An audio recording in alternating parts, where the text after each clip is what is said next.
O custo de alugar versus comprar um imóvel surge o tempo todo. Mas qual é, de fato, a melhor decisão financeira? Quando você aluga, o custo total é simplesmente o valor que você paga ao proprietário e nunca mais vê esse dinheiro de volta. Por exemplo, se o aluguel for de 2 mil por mês, multiplique isso por 12 meses, você terá 24 mil por ano que você nunca mais verá. Já o custo total de possuir um imóvel inclui o pagamento do financiamento imobiliário, que é composto por juros e amortização, além de outros custos, como manutenção anual. Então, para fazer a comparação justa, precisamos descobrir quanto dinheiro realmente nunca mais vamos recuperar em ambos os cenários. Essa abordagem original, com esse ângulo específico, foi apresentada pela primeira vez por Ben Felix, um gestor de portfólio canadense aqui no YouTube. Mas já se passaram alguns anos desde que ele publicou esse vídeo e hoje os juros de financiamento imobiliário estão muito mais altos, inclusive aqui no Brasil. Atualmente, dependendo do banco e do perfil, as taxas de financiamento imobiliário no Brasil giram em torno de 9% a 11% ao ano, por isso, achei que esse tema precisava ser atualizado para o cenário atual. O principal ponto que estamos tentando calcular é o custo mensal de possuir um imóvel para que possamos comparar com o custo do aluguel e descobrir qual opção é melhor. Teoricamente, se o custo mensal de possuir um imóvel for menor do que o custo de alugar um imóvel equivalente, então faz mais sentido comprar. E o contrário também se aplica.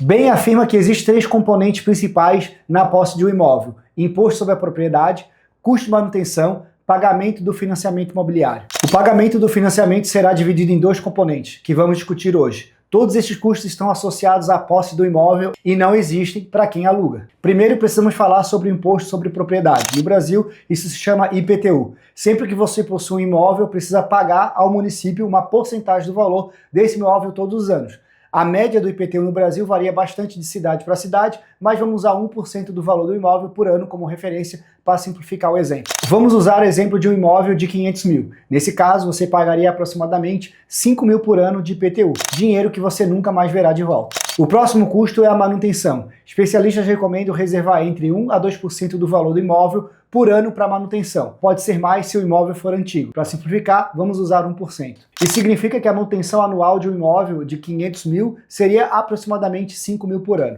Até aqui já temos o IPTU e a manutenção totalizando cerca de 2,11% ao ano do valor do imóvel em custos que não são recuperados. Agora precisamos calcular o custo de financiamento imobiliário, que o Ben chama de custo de capital. Basicamente, quanto custa manter o dinheiro investido nesse imóvel. Assumindo uma entrada de 20%, você financiaria 80% restante. E um imóvel de 500 mil, isso significa uma entrada de 100 mil e um financiamento de 400 mil, normalmente em um prazo de 30 anos, no sistema de amortização usado pelos bancos brasileiros. Aqui existem 2 partes importantes: o custo da entrada, o custo da dívida, os juros. Muita gente fala sobre o custo de oportunidade. Ao colocar 100 mil de entrada, você deixa de investir esse dinheiro em um outro ativo, como renda variável ou renda fixa. Isso é um ponto válido. Segundo dados históricos, investimentos diversificados no mercado brasileiro tendem a render no longo prazo algo em torno de 4 a 5% ao ano acima da inflação, enquanto imóveis residenciais ajustados pela inflação tendem a valorizar menos. Isso significa que, historicamente, investir no mercado financeiro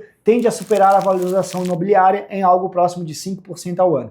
Ou seja, esses 100 mil poderiam render cerca de 5% a mais por ano se estivéssemos investidos em vez de usar como entrada. Esse é o custo de oportunidade da entrada. A segunda parte é o custo dos juros do financiamento imobiliário. Para simplificar, vamos assumir que em média você paga em torno de 28 mil por ano em juros, especialmente nos primeiros anos do financiamento, quando a maior parte da parcela é juros. Então, o custo de capital seria 5% dos 100 mil, igual a 5 mil, 28 mil reais em juros, totalizando 33 mil por ano em que você não recupera. Como porcentagem do valor do imóvel, isso equivale a aproximadamente 6,6% ao ano.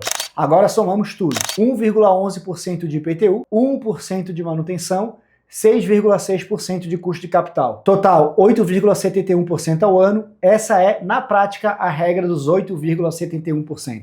Para calcular o custo mensal de possuir imóvel, fazemos o seguinte: pegamos o valor do imóvel multiplicado por 8,71% e dividimos por 12. Exemplo, imóvel de 400 mil. 400 mil vezes 8,71% igual a 34.840 por ano.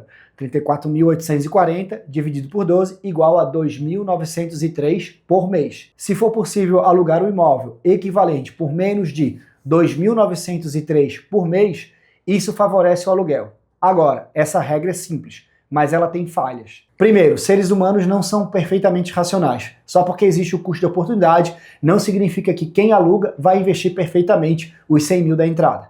A pessoa pode simplesmente gastar esse dinheiro ou tomar decisões ruins. Além disso, o financiamento imobiliário funciona como uma forma de poupança forçada, porque ao longo do tempo você constrói patrimônio ao amortizar a dívida. Outro ponto importante é que financiamentos seguem uma tabela de amortização. No início você paga muito mais de juros e pouco no principal. Com o tempo essa relação se inverte. Depois de muitos anos, você praticamente só amortiza e os juros se tornam irrelevantes. Ao final do financiamento, você passa a ter um ativo quitado que pode ter se valorizado bastante.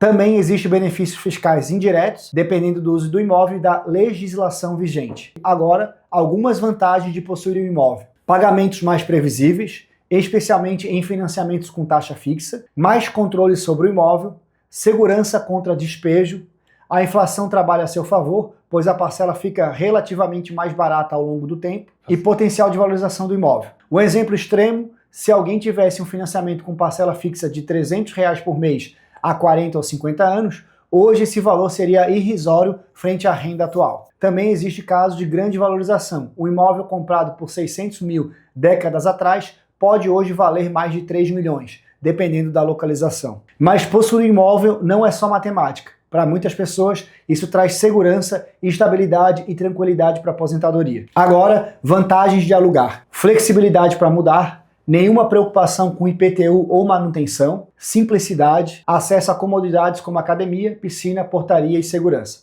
Conclusão, você precisa fazer suas próprias contas. Com os juros atuais no Brasil, alugar pode parecer mais atraente no curto prazo, mas se você pretende ficar 5, 8 ou 10 anos ou mais, comprar pode fazer muito mais sentido no longo prazo. Espero que esse vídeo tenha te ajudado. Se ajudou, se inscreva no canal, deixa o like, me conta aqui nos comentários o que você pensa sobre alugar versus comprar. A gente se vê no próximo vídeo.